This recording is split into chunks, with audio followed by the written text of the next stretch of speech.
자, 이번 시간에는 원소의 변명을 좀 들어보는 시간입니다. 근데 그 변명이라고 하기 전에 원소에 대해서 우리가 높이 평가했던 부분에 여러 가지 오류가 있을 수 있는데 그 오류를 인물지에 칠류라는 말이 있습니다. 이 칠류는 7가지의 우리가 평판을 사람에 대한 평가에서 잘못하는 오류지요, 일종의. 첫 번째가 주위 평판이 갖는 오류입니다. 주위에서 야, 그 사람 훌륭하다라는 얘기가 많다고 해서 훌륭하다고 이야기하면은 오류를 범하기 아주 쉽지요. 그래서 상사는 상사대로, 부하는 부하대로, 친구나 동료는 동료대로 다른 평판이 충분히 있을 수가 있습니다. 어느 한 세속의 평가만을 보고서 인물을 평가할 때는 그 인물의 본질보다는 엉뚱하게 이해할 수 있는 오해의 소지가 많다, 이런 이야기고, 두 번째는 감정을 섞어서 평가하면은 이것도 굉장히 잘못된 평가를 할 가능성이 많죠. 감정이 앞서면은 아무리 좋은 면도 나쁘게 보이고 또 나쁜 면도 자기 편이니까 좋게 보는 이런 감정의 오류가 있을 수가 있죠. 그 다음에 검소신중하다 해서 높이 평가하면 또 위험합니다. 그 사람의 본질은 사실은 자기가 어떤 자리에 올랐을 때까지, 자기가 힘을 가질 때까지는 검소신중하게 행동하지만 일단 자리에 올라서 보면은 그때부터 자기 교만에 빠지고 자기 전능감에 빠지는 경우가 굉장히 많이 있습니다, 역사에는. 그 다음에 우리가 이건 흔히 우리 사회에서도 잘못하는 경우가 많은 일인데, 성취가 빠르면은 훌륭하다고 보는 겁니다. 사람은 얼마든지 대기만성형 인물이 있습니다. 오랜 세월 갈고 닦아서 자기를 빛내는 인물도 있고, 어릴 때 갑자기 두각을 나타내는 친구도 있는데, 우리는 어릴 때 두각을 나타내면 아주 훌륭하다고 평가하고 오랜 세월 대기만성형 인간에게는 점수를 후하게 주지 않는 오류가 있을 수 있죠. 그 다음에 또 자기들끼리 비슷한 부류들끼리 모이면 칭찬을 많이 합니다. 그러니까 뭐 장군은 장군끼리, 문관은 문관끼리, 예술가는 예술가끼리, 자기 직종에 있는 사람들끼리는 서로 높이 평가하지만 다른 쪽 사람이 볼 때는 그렇지 않은 경우도 흔히 많지요. 그 다음에 이 운이라는 게 있습니다. 운칠기삼이라 하죠. 사람은 어느 때 그 사람이 운이 좋아가지고 상당히 정말 실력 이상의 평가를 받는 경우가 많습니다. 그런데 실력이 있어도 운이 따르지 않아갖고 곤궁한 처지에 있는 경우가 많죠.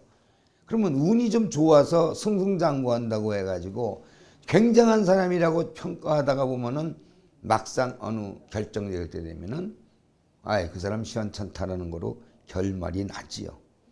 그 다음에 7번째가 이제 겉모습을 보고 속을 살피지 않고 겉모습을 보고서 평가했다가는 낭패보기 십상이지요. 이 7가지의 원소는 전형적인 그런 사람이었습니다. 주위 평판, 금수저 집안에 태어나서 뭐 승승장구하니까 평판이 좋죠. 거기다가 이 잘 나가는 사람 옆에서는 그냥 그야말로 우리가 좀 아부하는 근성들이 많이 나타나게 되죠.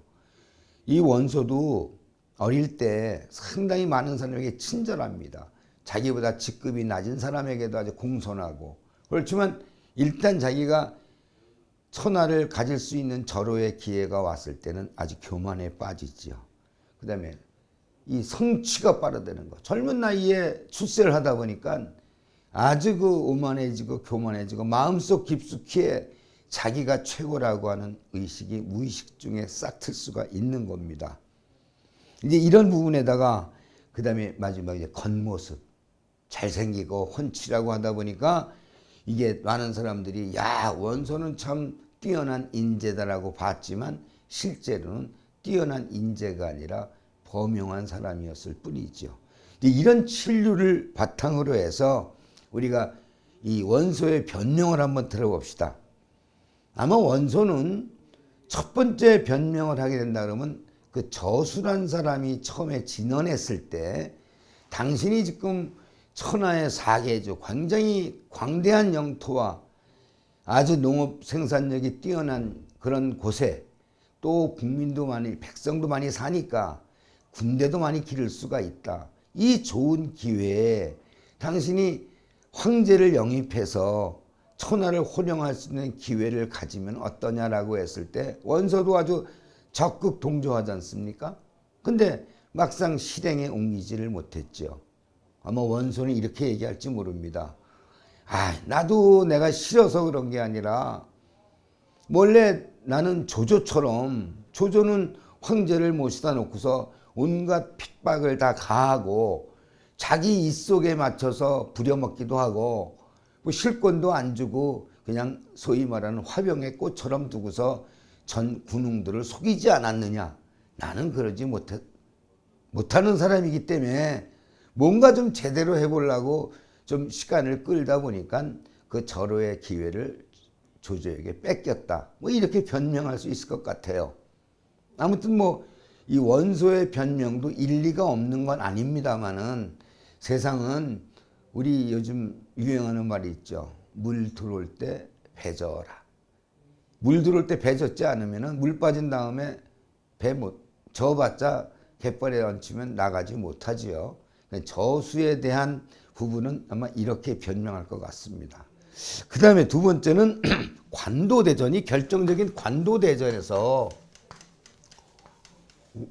왜 내가 졌느냐. 사실 그 전쟁 전반을 보고 있으면은 결정적인 전쟁은 관도에서 처음에 관우가 적토마를 타고 나타나 가지고 단칼에 그 원소군의 명장 안량을 벤 일입니다. 이렇게 얘기하겠죠. 원래 원소가 전쟁을 일으키려고 할 때는 초반에도 말씀드린 것처럼 전풍이 얘기를 듣고 호도를 치려고 할 때는 애가 병이 나서 자식이 병이 났으니까 부모 입장에서 출동할 수가 없었다라는 이해를 하면은 두 번째 전투기가 말릴 때 그때는 유비가 이제 도망쳐 와가지고 옆에서 부축이죠. 근데 그때는 유비도 관운장이 허도에 있다고는 상상을 못했습니다. 조조 진영에 있을 거라고. 이제 그랬는데 갑자기 관운장이 나타나서 자기 쪽에 최고의 명장을 단칼에 베어버리니까 우리가 그냥 전쟁에 질 수밖에 없다. 관운장의 출현이 예측 못한 그야말로 뭐 천재지변 같은 불상사였다라고 변명할 수가 있습니다. 이 점도 이해가 될 수 있어요. 관우의 출현은 누구도 기대를 할 수도 없었고 그 상황에서는 관우에 대해서는 알지도 못했으니까요. 하지만 관우를 기용할 때 조조가 이런 고민을 하죠.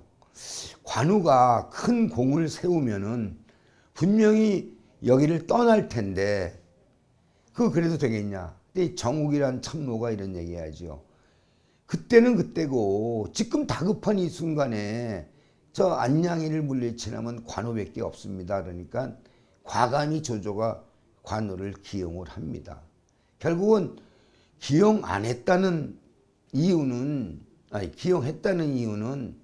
우리가 조조의 그 과감성에 점수를 줄 수가 있는 것이고 원소는 관운장의 출현을 몰랐다고 하기보다는 대세를 읽는 눈에서 일단 한 수 지지 않았느냐. 그래서 변명도 약간의 좀 궁색한 면이 있습니다.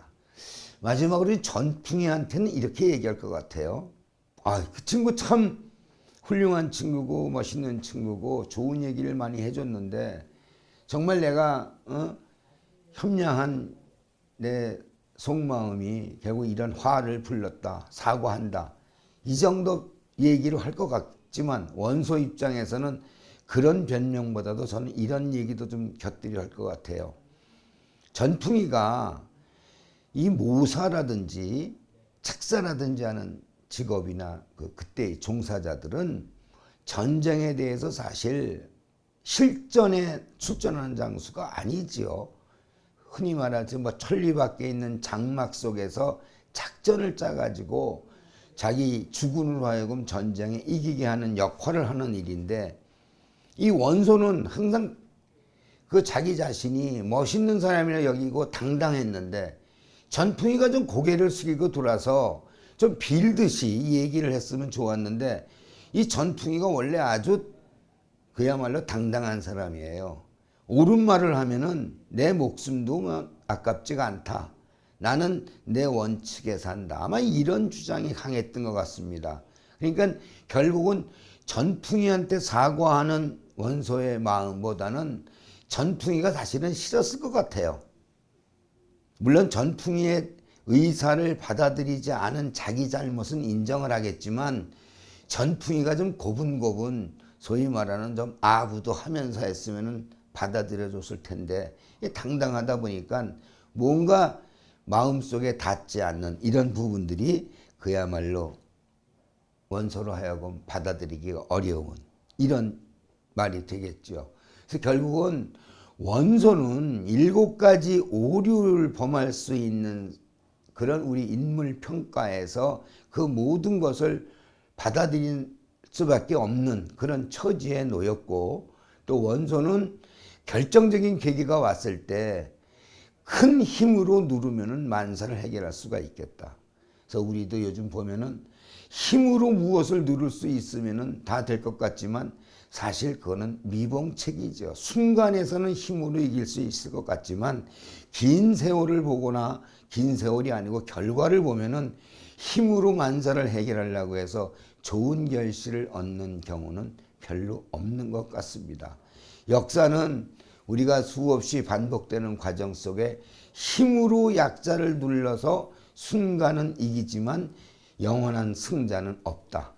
또 아까 7류에서 말씀드린 것처럼 좋은 평가를 아무리 받아도 자기 자신이 그 평가를 받는 만큼의 올바른 자세와 자기의 내공을 가지고 그 문제를 돌파하지 않고 그때그때 상황에 따라서 자기 변신을 거듭하다 보면 결국은 자기의 장점은 잃어버리고 단점은 노출돼서 결국은 성공과 실패의 갈림길에서 실패 쪽으로 가게 되는 이런 부분이 원소에게서 발견하는 가장 핵심적인 대목이라고 볼 수 있겠고요. 그래서 결국은 실패한 사람, 또 실패해서 오늘의 우리가 어떤 교훈을 얻을 것이냐.